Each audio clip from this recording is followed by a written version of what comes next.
So back in December, I made this soap called Tiki Punch, and it was back then that I got the idea that I could make some sculptures that look like tikis and make silicone molds to make soap that are in the shape of tikis.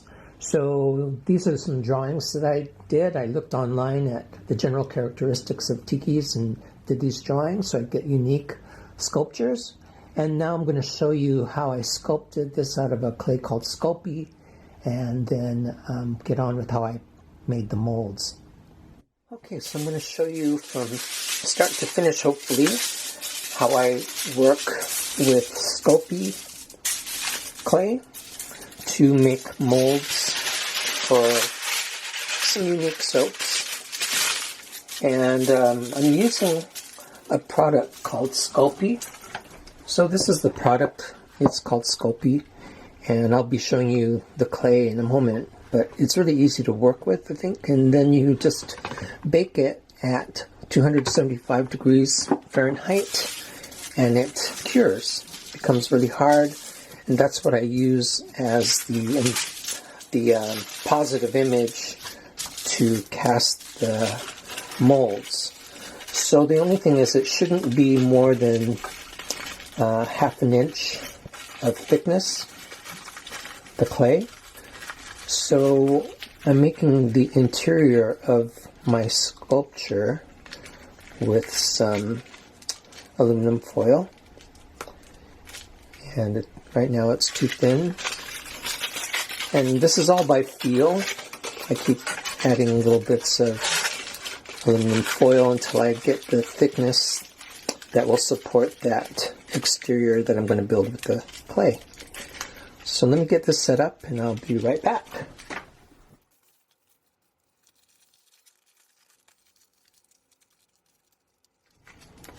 That's getting a little thicker.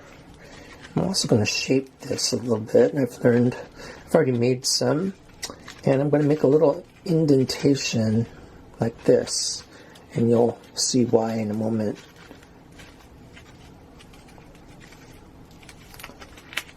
Okay, so that's pretty much the shape. Another tool I've improvised with the help of Mike, our contractor, because he's working on the house again, is this PVC connector. And I was looking all over for a shape that had this concave look, and this is so I could keep all my sculptures uniform. And this is going to go in here with the clay to make this basic half cylinder form. And the Sculpting clay comes in packets like this. At least this one came in the mail. I'm just opening this up. It's a polymer clay.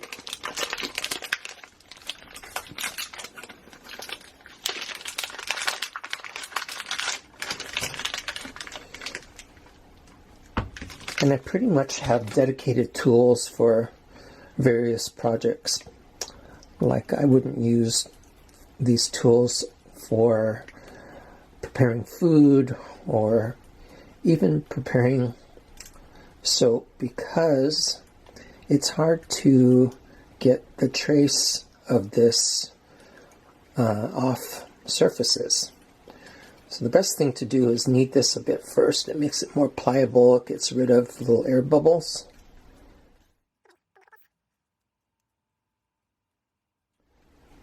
Okay, the next thing I'm going to do, I'm going to get another batch of this ready to go. This whole process takes a while, so I'm not going to do it all real time on the video. I'll be doing excerpts. Plus I have so many tools and things to work with that I have to get each step ready, even for myself. So I'm going to get it to a basic sheet like this. I learned a lot by watching this guy on his YouTube channel called Ace of Clay. He makes really beautiful sculptures, and all I have to do is watch someone create something and I'm going to do it too. So hats off to Ace of Clay guy, because he definitely got me interested, and I automatically saw the implications for making molds. So it's a great thing to know how to do, because I want unique molds. And so I'm just rolling these out. The guy at Ace of Clay extrudes sheets of Sculpey using a pasta machine, but I don't have one. So I'm making basically 2 flat pieces of different shapes, and I'll show you why. I've already made a few of these tiki sculptures, so what I want to do, I'm just going to use this to cover the back. It's going to be really rough.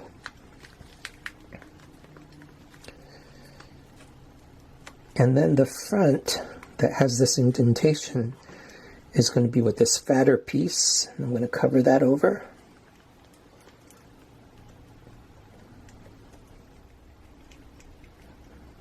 Very roughly. And this is when I push the front part into the PVC and just start pushing it into that, as I've done with all my tiki sculptures so far, so that they're all uniform in size and have the same basic shape, even though I'm going to try to make them all uniquely different. And I have to make sure that this rests flat. So I'm making sure I do that. Now the art of tiki sculptures is that they're kind of roughly carved. So that gives me license to not have a smooth, polished sculpture, but one that looks like it's been hacked out of wood. Okay, this is a tricky part. I'm gonna peel it out of here, and it's gonna look like I'm destroying it, but it has the basic shape strongly enough that I can work with this. Okay, so remember that indentation in the foil underneath this? I have that so that I can push more clay into that area. If I didn't do that, sometimes the foil starts to show, and I don't really want that to happen. So I'm working from a drawing, and I'm just putting in the large sockets where the eyes are going to be, and I also want an impression for where the mouth is going to be. Big smiling mouth on this particular one. Okay, so I need more Sculpey.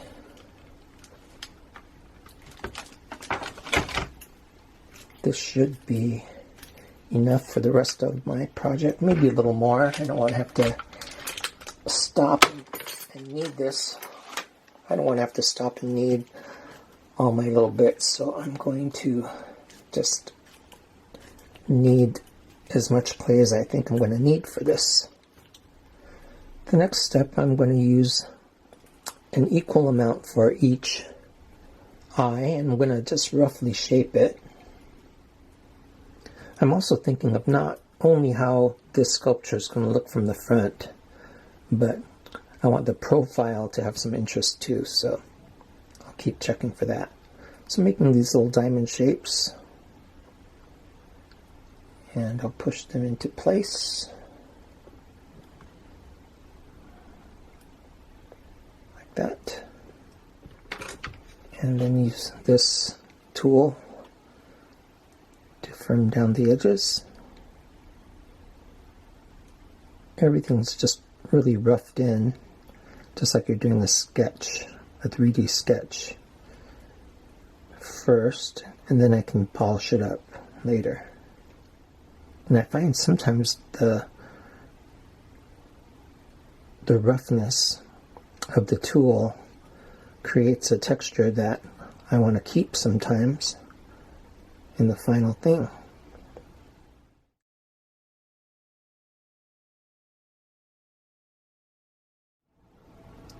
Trying to make sure that the eyes match. And then this particular one that I'm making has the eyes in two basic parts. So I'm going to lightly make a mark with my knife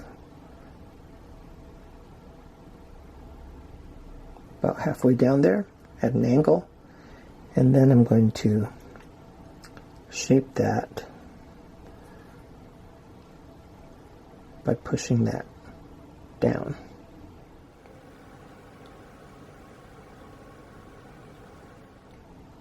And that way when the shadow hits it, you'll see some distinction there.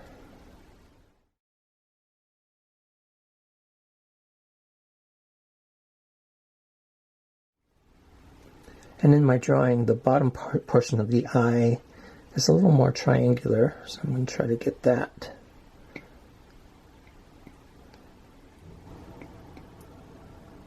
Like that.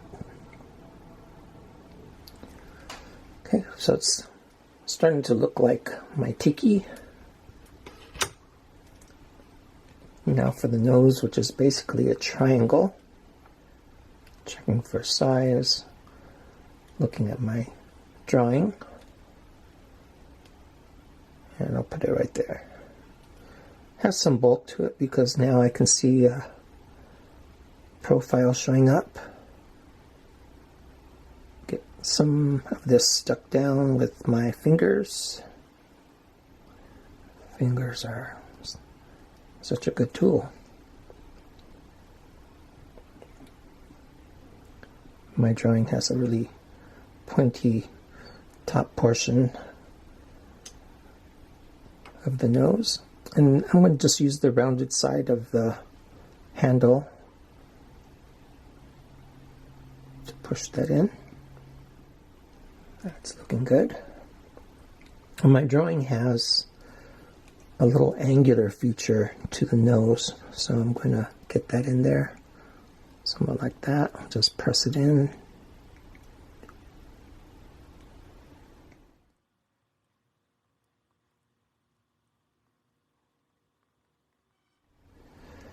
And now I'm going to get the teeth in there.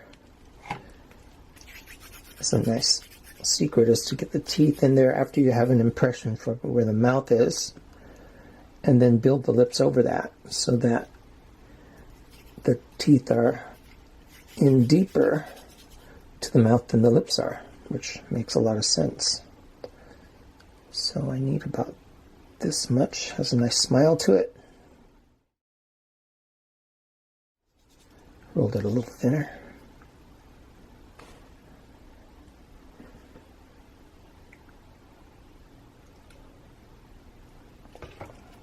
Cut it off right there.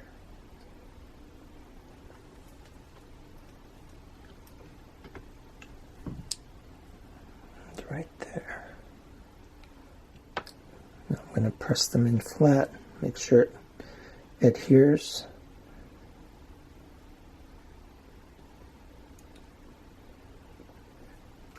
Use this tool again to push it down into the clay.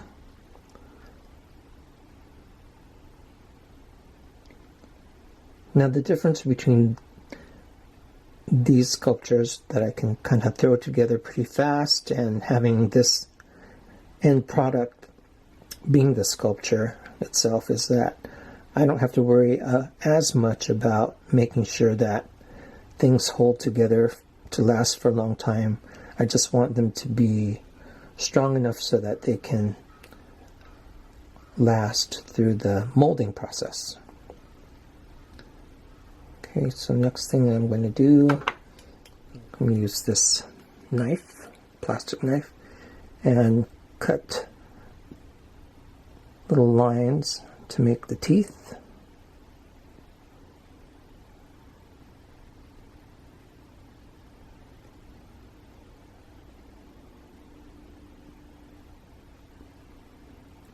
And now they look like they're just cut out. I'm going to use the same tool to separate the teeth a little bit, using little angles on the bottom.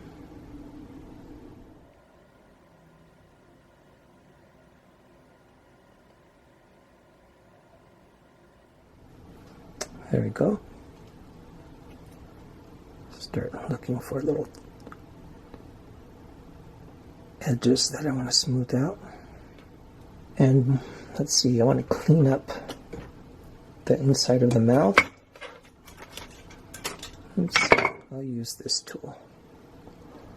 Actually, the handle. Get rid of some of those marks from the other tool.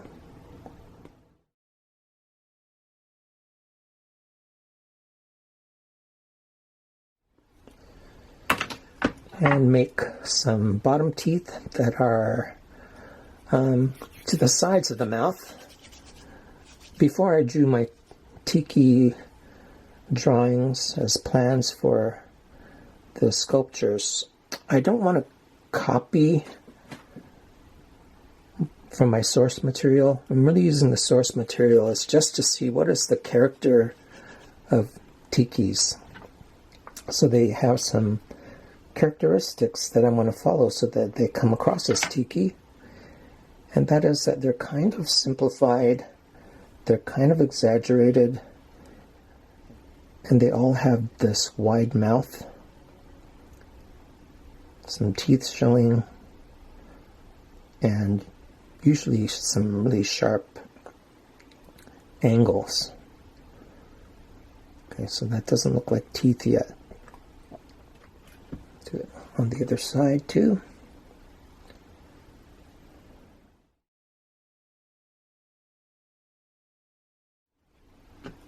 Like so. Use my plastic knife to cut the teeth in. Basically doing what I did on the top teeth, separating them.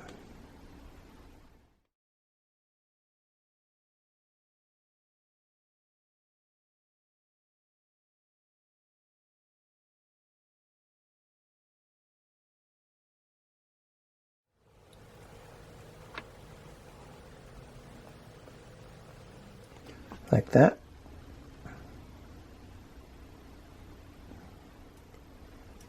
And of course I have to blend that into the sculpture.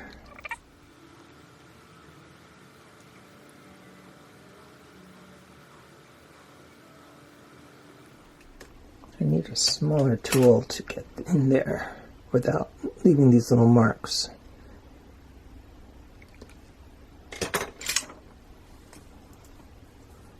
Use the bottom of another smaller paintbrush. I have better luck smoothing out these little nicks in the clay by doing this little rolling action rather than smoothing it. When you smooth it, which means wiping the clay, I tend to get distort the image a bit.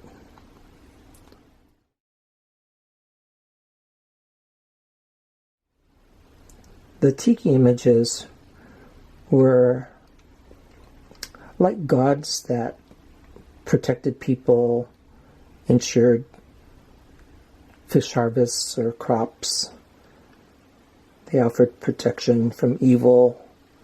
So sometimes they're fierce looking because they want to scare away those evil spirits. And sometimes they're very friendly looking. I guess depending on how they were intended to be used. I need a bottom lip. This is another characteristic of a lot of tikis, is this lower lip or chin. It's hard to tell sometimes what it is, but I found it to be a common feature in a lot of tiki sculptures. So I'm going to form it a little bit first to look like that. Looks like a croissant. Always thinking of food. And then I'm going to blend that in.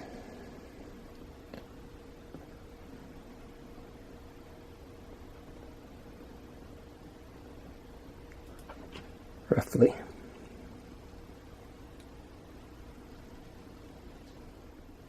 Because it's, in this case, like a bottom lip. Before I smooth that all out, I'm going to get 2 smaller coils, break that in half, and this will be the rest of the lip that goes up the side.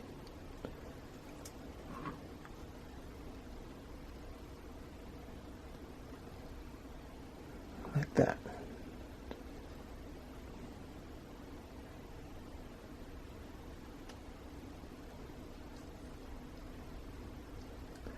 I really haven't spent too much time with a lot of details yet. I'm just getting it bulked out.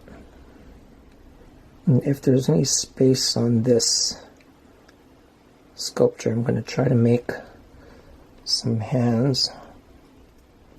I also have to think about how clay is and how soap operates, because I can't make any really sharp features on it.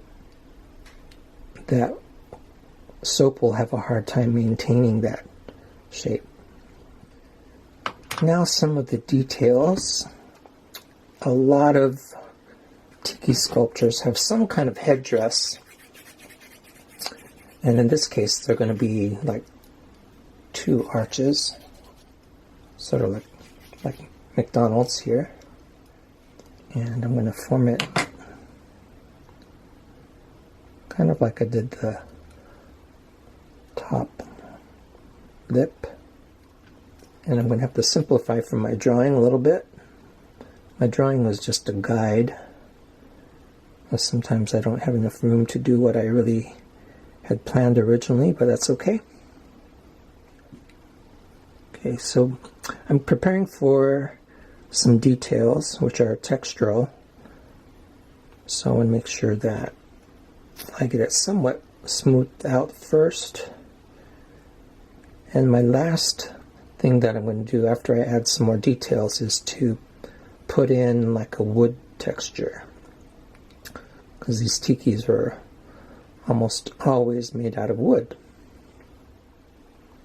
And I think I will make some hands. They have to be small. I'm going to start off by making some thumbs.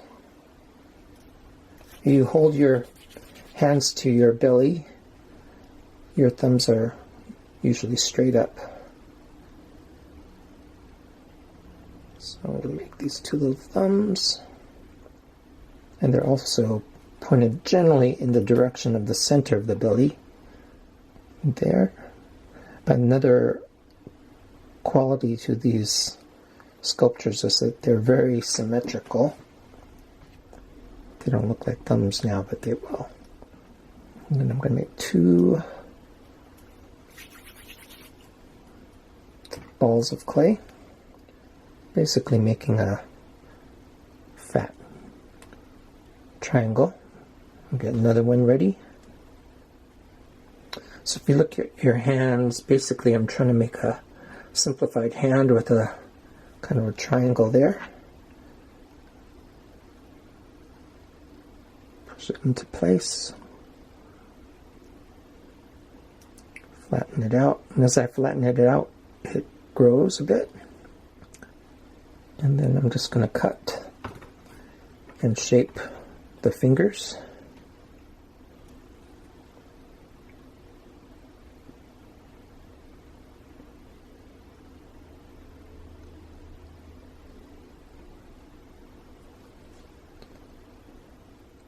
Smooth out those sharp points.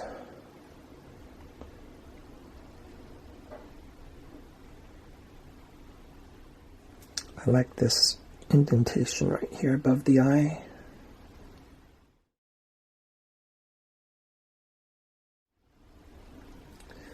Okay, now I can consider adding some texture. Just looking for the rough spots. I found that this tool is good for adding those textures. The wood textures, the grain of the wood is usually going to be up and down because these tikis were made of, in many cases, one log of wood standing upright. So I'm going to just start adding some lines like this.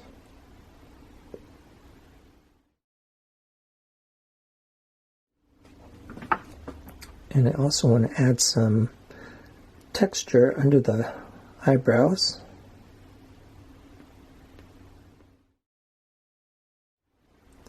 That will also texture the soap when it comes out of the mold. I'm going to use this knife-like tool to add some deeper textures. So I'll put this with the rest of my completed sculptures. I'm going to make 8 of these so that in one pour I can take care of 8 tiki soaps at a time. And then I get my silicone. It's a 2-part silicone, and I'll talk about more of that later, but it's from a company called MPK Enterprises, and they are in the city of Huntington Beach, which is just close enough to a lot of the movie studios and Disney, and they use a lot of their material too. I know that because when I went to the office to buy my silicone, a lot of their clients are named in these folders that were around the office. So there we go. That's basically how I make the tiki sculptures.